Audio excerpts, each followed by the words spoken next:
Hello all, welcome to the second part of the control structures. In this part, we'll be continuing the first parts, whatever we have completed there.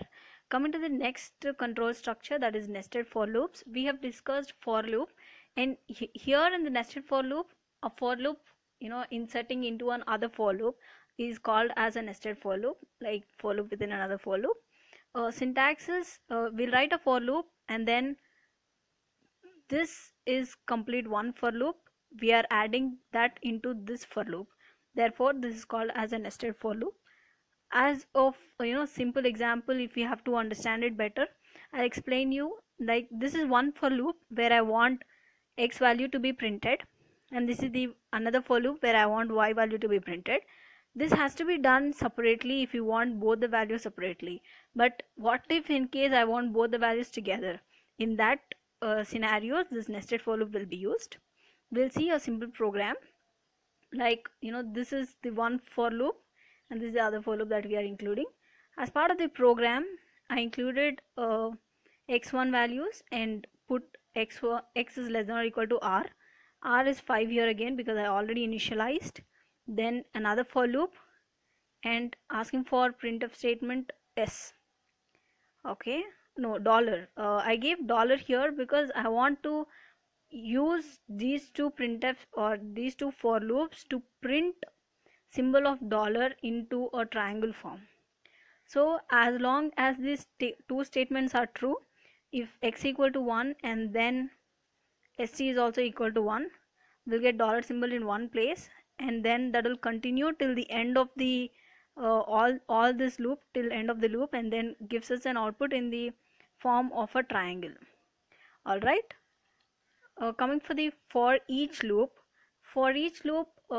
repeatedly executes group of statements for each statement of the collection. Here I'll give a variable and then collection. This is bit different from for loop, but the main motto is to repeat the execution of group of statements to execute more number of times. As part of the syntax for a variable and then collection, and gives the statements.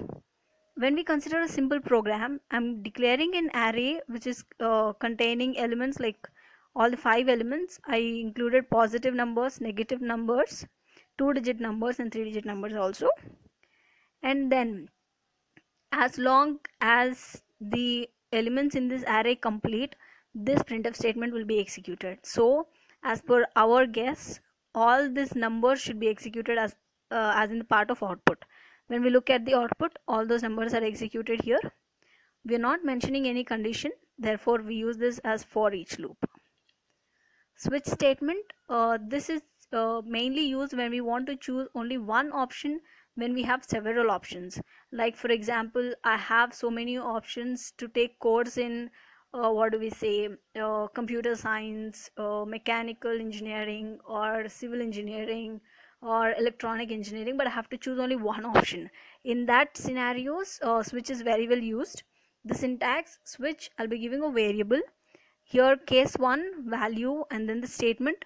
If this variable is matching with this value, then this statement will be executed. You can include any number of case statements or any number of case values. At the end, default statement is given. That means if this variable is not matching with any of these values, this default statement have to execute. Coming to the example program of this, in this example program, one more thing, nowhere I'm writing the program name. This is because I'm giving this as a comment line, because both the one who is new also to can easily understand what this program is all about, or else instead we write the name of the program and then give the description. What I felt is using like this, we can also always keep revising the comment line sections and then also make use of the programs. All right, I used color as a variable and assigned G here, using a switch case color with the variable color, having all the different cases by using R, G, W and B. Here it will compare, and this is similar to G here. This is comparing R first. Since it is not matching, it will come for G. Since G is matching, this output have to print green. If in case this is some x. If you take, this is not matching with any of these, and therefore it have to come with no color. All right, now since green is matching, the output is given as green. Come to the break statement. As in previously I said, break is one, helped us to come out of the loop. Break statement can be used in three ways. This can be used inside the loop to come out of it, or else it can also be used inside a switch block to come out of that particular block. Break can also be used in nested loops. The main motto of this break statement is to help us to come out of that particular loop and make us understand what is the what do we say, where to end that particular section of condition or looping. So syntax break and simply will give the label. And a continue statement, continue is used inside a loop. The only difference between this is this continue statement stops that particular iteration and then continues with all the next iterations. So syntax is given as simply continue.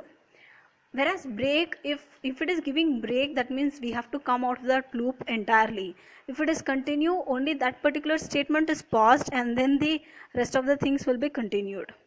All right, as a simple example program, here it's continue, and I'm asking for this for loop and giving this output. Here I did not use any continue, but let's see in further slides if you're using any continue. Return statements, it is used in a method to come out of it to the calling method. Like I want some value have to be returned by that particular what do we say, method, then return statements are used. It can return any value, like return 1, this will return value 1 to the calling method. It will return x also, it return any expression as well. But remember, return statement never returns more than one value. It cannot return both x and y values, it can return only one value. For better understanding, if you consider this example, this is the main method calling my method. That means this method is calling this method. This method contains return num into num. That means both the number into number we are multiplying. So here in this, I am giving the input as 10, giving this to this method and asking to give a return for by multiplying this num into num. Number value is 10. Since it is multiplying, it gives return as 100. Okay, as a simple example, to display array of elements for each loop. Okay, here we are using for each loop, whatever. Here I'm making use of the return statements. I'm declaring this demo dot my method. I'm calling this method again here. Once I call this method, this will come here. When this method is executed, this num value is taken from whatever number we give, and then that will return this value by multiplying and gives it to this program, and this will give an output as 100. All right, coming to the summary section, to understand what all we have learned till now. Control statements are designed to implement any sort of logic.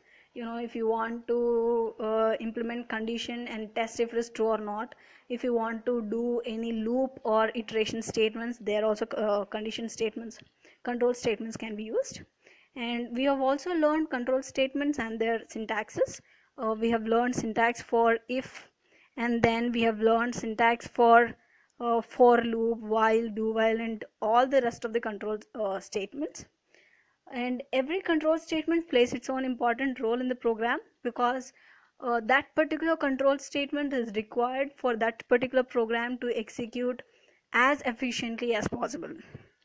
Okay, using control statement also helps us writing better and complex programs, because when we want to write control statements, it will give us an efficient program, because we need not write so many number of times repeatedly the statements where we use looping statements like all, for, while, do while, for each, and rest of the looping statements, or else we cannot we need not test the condition so many times. While in for loop, expression can be tested, and both the if or else will be done in single statement.